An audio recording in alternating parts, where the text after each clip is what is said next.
찬송 285장을 찬양하며 5월 18일 화요일 새벽 기도회를 하나님 앞에 올려드립니다.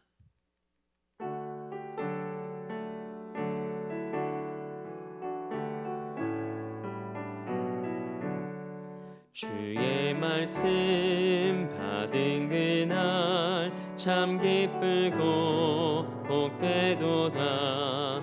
이 기쁜 마음 못 이겨서 온 세상에 전하노라. 기쁜 날 주 나의 죄 다 씻은 날 늘 깨어서 기도하고 늘 기쁘게 살아가리. 기쁜 날 주 나의 죄 다 씻은 날 이 좋은 날 내 천한 몸 새 사람이 되었으니 이 몸과 마음 다 바쳐서 영광의 주를 섬기리. 기쁜 날 주 나의 죄 다 씻은 날 늘 깨어서 기도하고 늘 기쁘게 살아가리. 기쁜 날 주 나의 죄 다 씻은 날 새 사람 된 그날부터 평안한 마음 늘 있어서 이 복된 말 전하느니 나의 본분 삼았도다. 기쁜 날 주 나의 죄 다 씻은 날 늘 깨어서 기도하고 늘 기쁘게 살아가리. 기쁜 날 주 나의 죄 다 씻은 날.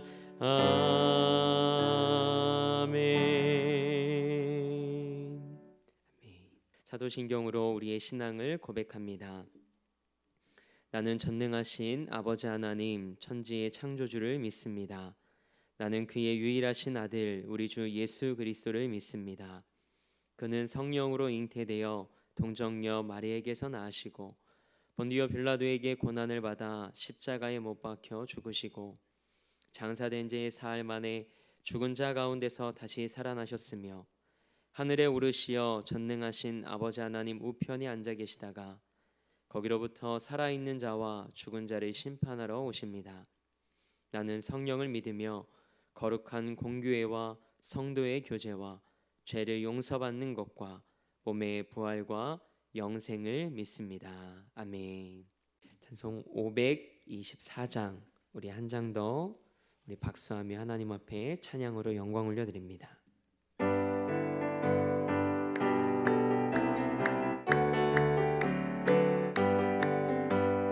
갈 길을 밝히 보이시니 주 앞에 빨리 나갑시다. 우리를 찾는 그 주 예수 보도라 하시네. 죄악 벗은 우리 영혼은 기뻐 뛰며 주를 보겠네. 하늘에 계신 주 예수를 영원히 섬기리. 우리를 오라 하시는 말 기쁘게 듣고 순종하세. 구주를 믿기 지체 말고 속속히 나가세. 죄악 벗은 우리 영혼은 기뻐 뛰며 주를 보겠네. 하늘에 계신 주 예수를 영원히 섬기리. 주 오늘 여기 계시오니 다 와서 주의 말씀 듣세. 듣기도 하며 생각하니 참 진리시로다. 죄악 벗은 우리 영혼은 기뻐 뛰며 주를 보겠네. 하늘에 계신 주 예수를 영원히 섬기리. 아멘. 오늘 우리에게 주신 하나님의 말씀은 잠언 10장 1절에서 5절 말씀입니다. 하나님의 말씀을 받겠습니다 고백한 후에 저와 여러분이 한 목소리로 합독하겠습니다. 하나님의 말씀을 받겠습니다. 솔로몬의 잠언이라. 지혜로운 아들은 아비를 기쁘게 하거니와 미련한 아들은 어미의 근심이니라.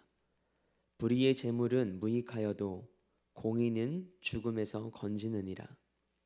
여호와께서 의인의 영혼은 줄이지 않게 하시나 악인의 소욕은 물리치시느니라. 손을 게으르게 놀리는 자는 가난하게 되고 손이 부지런한 자는 부하게 되느니라. 여름에 거두는 자는 지혜로운 아들이나 추수 때에 자는 자는 부끄러움을 끼치는 아들이니라. 아멘. 하나님의 말씀으로 새로운 하루를 시작하는 사랑하는 성도님들의 삶이 우리 아버지 되신 하나님께 기쁨이 되는 삶이 되길 주님의 이름으로 축복합니다. 오늘은 지혜로운 자녀로서의 삶이라는 말씀의 제목으로 함께 은혜 나누고자 합니다. 우리는 어제까지 잠언 9장의 말씀을 함께 읽고 묵상했습니다. 잠언을 크게 나누자면 잠언 9장까지가 잠언의 서론입니다. 그리고 오늘부터 우리가 읽고 함께 묵상하는 잠언 10장부터의 말씀이 잠언의 본론입니다. 잠언은 하나님의 백성이 추구해야 할 삶의 지혜를 짧은 문장으로 소개한 시가서입니다. 그래서 잠언 10장 말씀부터는 실제 생활 속에서 수집한 말씀을 모아놓는데 이것을 일반 지혜라고 말합니다. 세상에서 지혜롭게 사는 것보다 더 중요한 것이 있다면 그것은 바로 하나님의 자녀가 되는 것입니다. 왜냐하면 잠언에서 반복해 기록한 것처럼 하나님을 믿고 알고 사랑하는 것이 지혜의 근본이기 때문입니다. 그래서 먼저는 하나님의 백성이 되는 것이 최고의 지혜이고 하나님의 백성답게 사는 것이 하나님의 자녀답게 사는 것이 그 다음 지혜입니다. 한 성도님이 말씀하시길 지인 중에 한 분이 예수님을 믿지 않는데 하루도 빠뜨리지 않고 잠언을 하루에 한 장씩 읽으신답니다. 그렇게 1년에 12번 잠언을 읽으신답니다. 그러면서 그 지인이 말하길 잠언이 자신의 삶에 많은 유익을 준다고 고백하더랍니다. 이런 분을 어떻게 생각해야 할까요? 하나님이 지혜의 근본임을 인정하지 않고 잠언을 통해 개인적으로 유익을 얻는다고 고백하는 사람. 이것은 뿌리가 잘린 꽃과 같습니다. 잠언은 세상의 지혜와 비슷해 보이지만 뿌리가 다릅니다. 그것은 반쪽 유익에 불과합니다. 그래서 그분을 위해 기도했습니다. 하나님, 이분이 잠언을 읽고 묵상하는 가운데 하나님을 알아가게 하옵소서. 지혜의 근본이신 하나님을 만나고 인생 최고의 기쁨을 맛보게 하옵소서라고 기도했습니다. 하나님의 자녀로 살아가는 우리에게 하나님께서 잠언을 통해 지혜로운 삶으로 초대하십니다. 그래서 우리는 하나님의 자녀답게 이 말씀을 마음에 새기며 붙잡고 사는 겁니다. 그래야 잠언의 말씀이 완전한 지혜가 됩니다. 잠언 10장의 말씀부터는 하나님의 부르심에 믿음으로 반응하여 하나님의 자녀가 된 사람들이 일상생활에서 어떻게 살아가야 하는지에 대한 말씀이 기록되어 있습니다. 본문 1절 말씀을 함께 읽겠습니다. 솔로몬의 잠언이라. 아멘. 잠언 1장 1절에서도 같은 말씀이 기록되어 있습니다. 똑같은 솔로몬의 잠언인데 왜 잠언 10장 1절에 다시 한번 이 말씀이 기록되었을까 생각해 봤습니다. 솔로몬의 잠언이긴 하지만 잠언 9장까지의 내용과는 목적이 다른 것을 표시하기 위함입니다. 지금까지 잠언 말씀을 계속해서 묵상하신 분들은 기억하실 겁니다. 한 가지 여쭤보겠습니다. 잠언의 주제가 무엇인가요? 잠언의 주제를 한 단어로 표현하자면 지혜라고 할 수 있습니다. 그리고 한 문장으로 표현하자면 하나님을 경외하는 것이 지혜의 근본이다 라고 표현할 수 있을 겁니다. 조금 자세히 설명하자면 이렇습니다. 잠언 1장에서 9장까지의 말씀은 하나님을 믿고 아는 것입니다. 그리고 잠언 10장 이후의 말씀은 하나님의 자녀답게 지혜롭게 사는 것입니다. 하나님을 믿고 하나님의 자녀로서 지혜롭게 이 세상을 살아가는 것. 그럴 때 하나님께는 영광이 되고 우리에게는 복이 될 것이라는 말씀이 잠언입니다. 잠언 10장의 첫 번째 가르침은 지혜로운 아들이 되라는 것입니다. 그것이 부모님을 기쁘시게 한다고 기록되어 있죠. 지혜로운 자녀가 되는 것, 어떻게 하면 지혜로운 자녀가 될 수 있을까요? 지혜이신 예수님을 인정하고 그분의 초대에 응한 자녀가 지혜로운 자녀입니다. 한 성도님이 아버지를 전도한 일화입니다. 이 성도님이 아버지에게 말했답니다. 아버지, 저랑 교회 같이 다녀요. 예수님 믿어요. 그러자 아버지가 그러더랍니다. 너나 믿지 왜 나까지 끌고 가려 하냐? 그래서 이 성도님이 아버지에게 이렇게 말씀하셨답니다. 아버지, 천국과 지옥이 있다면 제가 어디에 가길 원하세요? 그랬더니 아버지가 이렇게 대답하더랍니다. 당연히 천국 가야지. 지옥 가면 안 되지. 그래서 이 성도님이 이렇게 말씀하셨답니다. 아버지는 제게 너무 귀한 분이세요. 그래서 아버지도 제가 갈 그 천국에 예수님을 믿고 함께 갔으면 좋겠어요 라고 말씀하셨답니다. 이 성도님의 진심이 전달되어 아버지가 교회에 출석하기 시작하셨답니다. 얼마나 감사한 일입니까? 사랑하는 성도 여러분, 우리가 예수 믿는 것이 지혜 중에 최고의 지혜인 줄 믿습니다. 그리고 부모님을 하나님께로 인도해서 영원한 생명을 얻게 해드리는 것, 이것이 지혜로운 자녀이죠. 이어지는 2절 말씀을 통해 재물에 관련하여 지혜로운 아들과 미련한 아들의 모습을 대조합니다. 2절 말씀을 보면 불의의 재물은 무익하다고 기록되어 있습니다. 그러나 공의, 즉 의롭게 번 돈은 죽음에서 건진다는 말씀이 기록되어 있습니다. 이스라엘 사람들만큼 돈에 대한 지식과 흐름을 잘 알고 있는 사람들은 없습니다. 어떻게 그럴 수 있을까요? 어렸을 때부터 하나님의 말씀으로 물질관을 배웠기 때문입니다. 그렇다면 이스라엘 사람들은 돈에 대해 뭘 배울까요? 먼저는 돈의 한계를 배웁니다. 우리는 돈만 있으면 무엇이든지 할 수 있다는 황금 만능주의 사고로 돈을 버는 것만 가르치고 배웁니다. 돈으로 무엇이든 할 수 있다고 생각하지만 정말 가치 있는 것은 돈으로 살 수 없죠. 그렇다고 성경이 돈을 우습게 알고 무시하라고 말하지는 않습니다. 2절 하반절 말씀을 보면 의롭게 번 돈은 살리는 힘이 있다고 기록합니다. 불의하게 얻은 재물은 우리 삶에 무익하지만 정직하고 올바르게 땀 흘려 벌은 가치 있는 재물은 생명도 살린다는 의미입니다. 돈의 한계도 알아야 하고 그 가치도 알아야 한다는 말씀입니다. 때문에 하나님의 자녀는 불의한 재물을 탐하지 않는 사람입니다.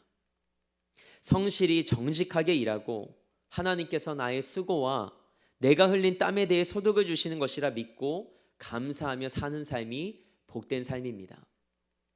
없다고 기죽지 않고 잘 사는 사람 시기하지 않으며 내가 일한 것의 소득에 감사하며 만족하는 사람이 공의로운 재물을 취하는 사람입니다.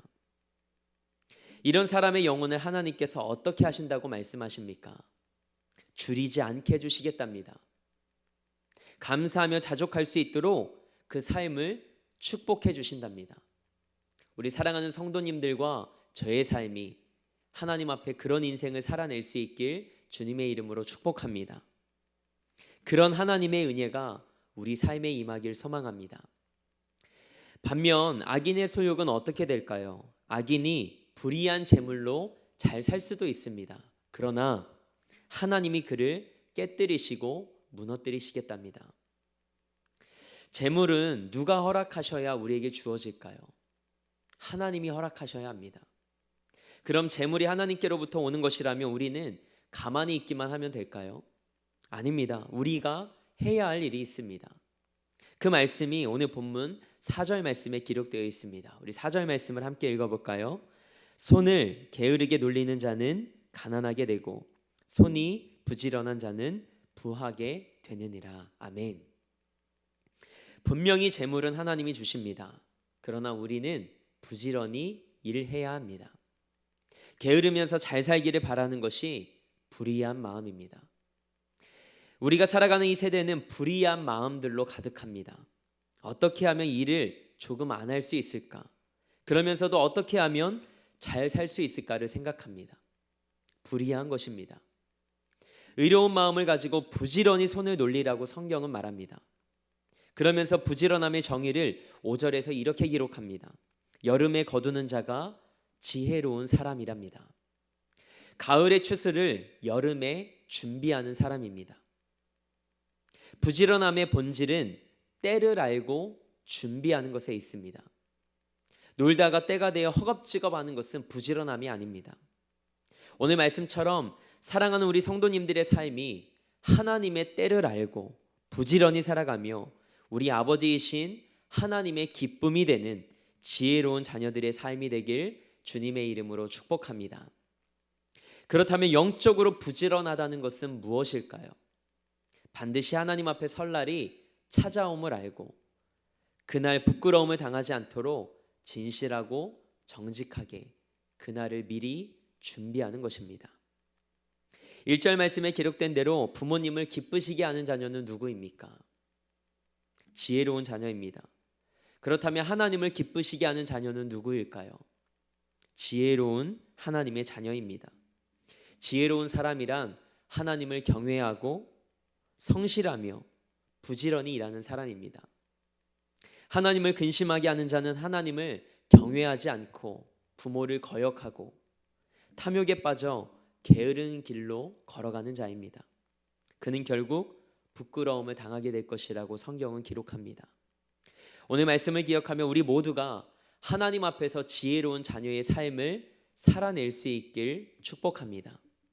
그리고 우리 또한 우리 자녀들 앞에서 지혜로운 부모로 살아갈 수 있길 축원합니다. 함께 기도하겠습니다. 하나님, 오늘 말씀처럼 하나님 앞에서 지혜로운 자녀로 살아가길 원합니다. 그래서 하나님을 근심케 하는 자가 아닌 하나님을 기쁘시게 드리는 자녀의 삶을 살아낼 수 있게 하옵소서. 그리고 우리 또한 우리 자녀들 앞에서 지혜로운 부모로 살아가게 하옵소서. 그래서 하나님을 경외하고 성실하게 부지런히 일하는 자가 되길 원합니다. 하나님 앞에 설 그날을 기억하며 그날을 준비하는 자들이 되게 하옵소서. 일확천금을 꿈꾸고 불의한 재물을 탐내는 어리석은 마음을 제하여 주시고 돌이켜 지혜로운 삶, 정직한 삶, 부지런한 삶, 성실한 삶을 향해 오늘도 하나님과 함께 걷는 이 하루가 되게 하옵소서. 그렇게 하나님께는 영광이 되게 하시고 하나님의 자녀로서 우리의 삶은 복되게 하옵소서. 오늘도 이 나라와 민족을 위해 기도합니다. 하나님께서 이 땅과 열방의 주인이심을 고백하오니 하나님의 때에 하나님의 방법대로 이 땅을 새롭게 하시고 하나님의 뜻이 이루어지게 하옵소서. 믿음의 사람들의 기도가 땅에 떨어지지 않게 하시고 이 나라를 사랑하는 마음으로 기도할 때 하나님의 역사하심을 목독해 하옵소서. 대림교회 형제교회들과 땅끝을 향해 목숨 걸고 주의 복음을 들고 간 선교사님들 그리고 한국교회 비전교회들을 위해 기도합니다. 사역의 자리와 가정을 기억해 주옵소서. 믿음과 사명으로 승리케 하옵소서. 창립 50주년을 맞이한 우리 대림교회와 담임 목사님도 기억해 주셔서 우리에게 허락하신 새로운 111의 사명을 품고 기도할 때 하나님께 아름답게 쓰임받는 제단과 목회자 되게 하옵소서.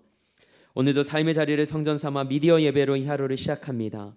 하나님을 만나고 하나님을 더 깊이 알아가는 기쁨이 있게 하옵소서.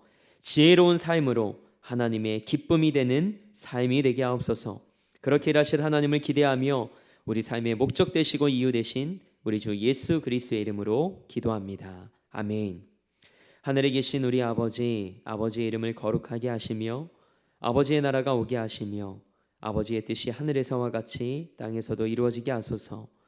오늘 우리에게 일용할 양식을 주시고 우리가 우리에게 잘못한 사람을 용서하여 준 것 같이 우리 죄를 용서하여 주시고 우리를 시험에 빠지지 않게 하시고 악에서 구하소서. 나라와 권능과 영광이 영원히 아버지의 것입니다. 아멘.